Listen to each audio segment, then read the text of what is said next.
Hi everybody, welcome to Live with Children. We are ICT 25 in New Orleans and we are talking shop with my good friends Josh Ludwig from ScaleReady and Ignacio Núñez from CellReady, and I'm going to pass it over to them, gentlemen, and let's hear what is your talking shop topics today.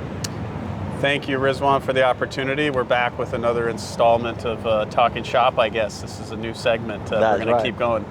So Ignacio, we spent a lot of time talking about lean manufacturing before. We continue to talk about it and see how that can be a benefit to the CGT space. But I'm interested in this concept of bringing assembly line manufacturing into the space, because isn't that for, you know, automobile car manufacturing? How does that play into the ability for us to get high throughput within cell and gene manufacturing? Yeah, so it actually applies a lot. And now it's not easy to see, you know, one-to-one, because, well, we are doing cell therapies, and to start with, cell therapies is a liquid. So what you do is liquid handling, and when you are talking about the original assembly line manufacturing, you're talking about manufacturing of cars, right? So how do you put together, how do you mix car with cells? Well, eventually, everything is how you organize your operations. It's a scheduling, it's a sequencing, right? It's a plan. What you have to do is to identify what are the micro tasks that you have to complete the product, and then those tasks are going to be associated to a time. And eventually what you can do is to allocate personnel and equipment or assets to those times required to manufacture your product. And eventually, instead of having just every task associated to your assembly line while you are building a car, what you have is lots of time that are associated to your assets. And eventually, when you complete all of them, you have your final product, which is your cell therapy.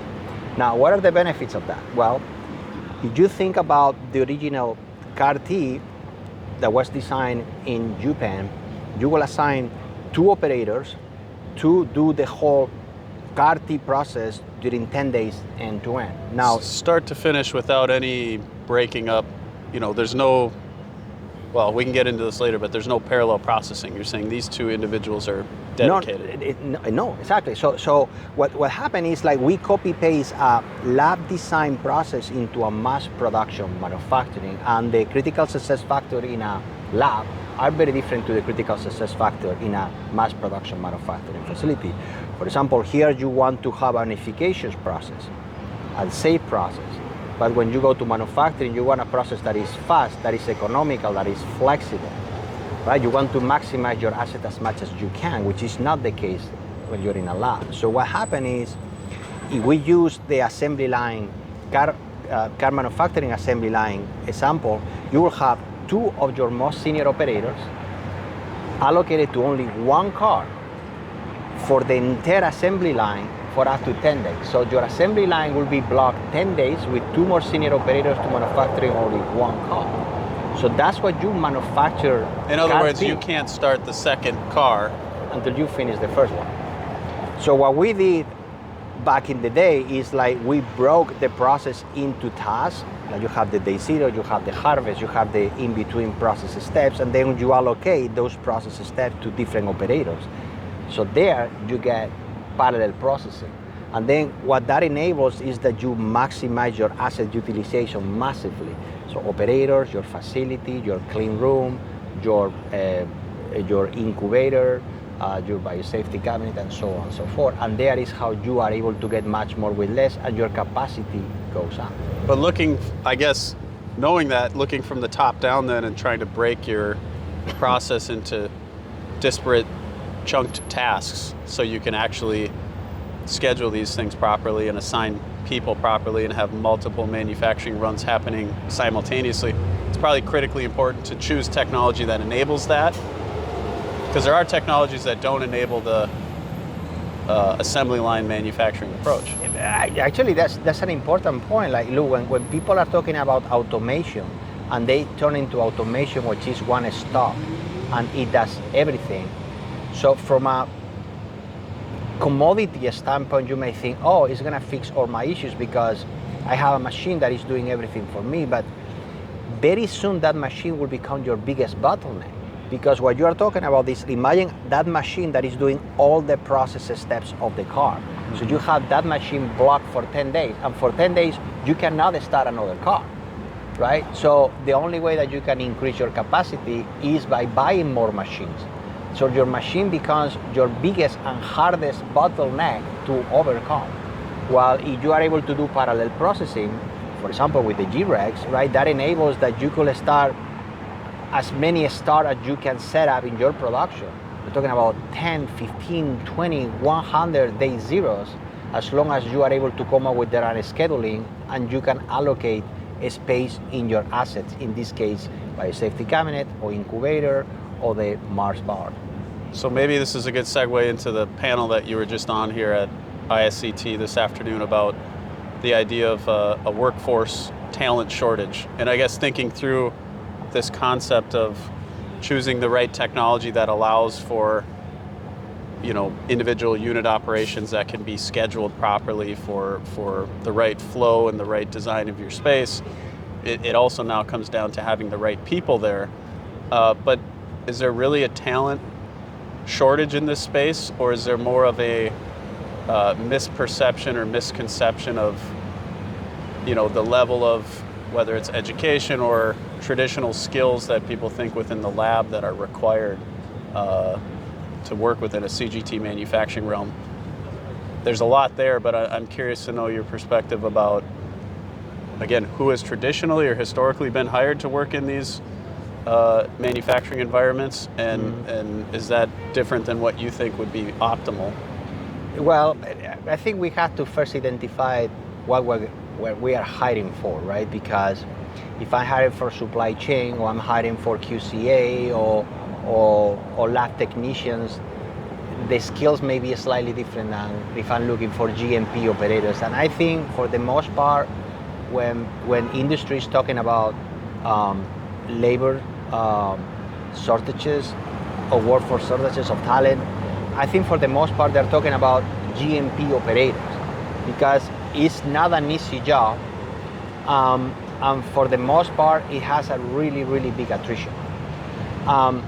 What happened is the industry has been hiring the wrong backgrounds, right? People wanted to have PhDs or masters, and then all of a sudden you bring those individuals to a GMP production and they have to be 4 times, like 4 hours, 6 hours a day executing the batch record, and they don't have time to create, or that's not the job, it's just to execute. So they say, well, look, I've been studying all these years to just execute the batch record. That's not what I get excited about, right? So we realized, or I think the industry started to realize that you have to go to a different profile for doing a job that is not so much creation, but execution, right? And you can allocate all those PhDs and masters to areas where the creation is needed, not so much execution. Now, how can you overcome the talent? And let me, and getting into that in a second, but I guess the concept is, of course, everybody that wants to work in this space, needs that GMP manufacturing experience, but you can't build an industry that's going to service large patient populations from a manufacturing perspective if everybody you bring in is only in it to get some experience for whether it's 6 months or 3 years, and then they want to graduate to create the process as opposed to executing. And that's the problem that the industry is having for the most part, is that you have to hire, train, qualify, but also retain personnel. And then everybody's asking the same questions. Like, look, is it me? Is the culture? Is the company? Is that they don't like me? But the truth of the matter is just not the right profile. They don't like it. And then you spend all this time and money, because obviously to train and qualify all those operators costs also significant amount of money. And then after 6 months, one year, they leave. So in the panel, one of the panelists was saying, look, I'm so happy if I'm able to retain one operator 3 years, right? That's my record. And she's a very nice person. But what happened is that you have people who they believe they understand what it is, but they don't. and eventually they don't like it and they leave, right? So I think everything starts by who you are bringing to those positions. And to me, the answer is how those individuals, what the personality that they have, how they are wired. So it's it's not so much how much they know or what they know, but whether they have a personality that they can stand being in the GMP and they're centered and they like it. And they're not looking for what is next immediately, because those are the ones that will quit very rapidly. They want to have this tangible, they're manufacturing something every day, they're executing on a high level, and they're happy with that from a day-to-day basis. And that is a very different mindset and profile of an individual. So interesting stuff. I know I've heard that topic come up a lot, so maybe there is no talent shortage. Maybe we just need to get a little more creative in where we look and we bring people into this space who are going to be happy, doing that over and over again, day in and day out. It is meaningful work. Yeah, I agree. Yeah. Well, thanks for talking shop with me again. I guess was that the third installment, Rizwan? Second installment maybe here. But appreciate everybody joining, listening. Would love to hear your thoughts, add to the conversation, drop a comment below. And certainly if you're seeing this now and you're going to be in New Orleans next week at ASGCT, please come and visit us at ScaleReady and continue the conversation. Thank you, gentlemen. It's been a pleasure as always listening to your conversation. Viewers, as Josh just kindly said, if you're here at ICT, this hopefully will get out tonight, then you can meet the team tomorrow. If you're not here though, and you're at ASGCT in New Orleans next week, do the same, or meet them at other events. But as Josh quite rightly said, put a comment below this video anyway, or message them on LinkedIn. We'd love to hear your views. And by the way, a quick apologies for all the noise in the background. We are outside the convention centre, and hence all the cars are passing by, but I think it brings a bit more authenticity to the day as well, in the conversation. So gentlemen, thanks again for your time. Viewers, thank you for watching. Until next time, stay well and stay safe. Bye-bye.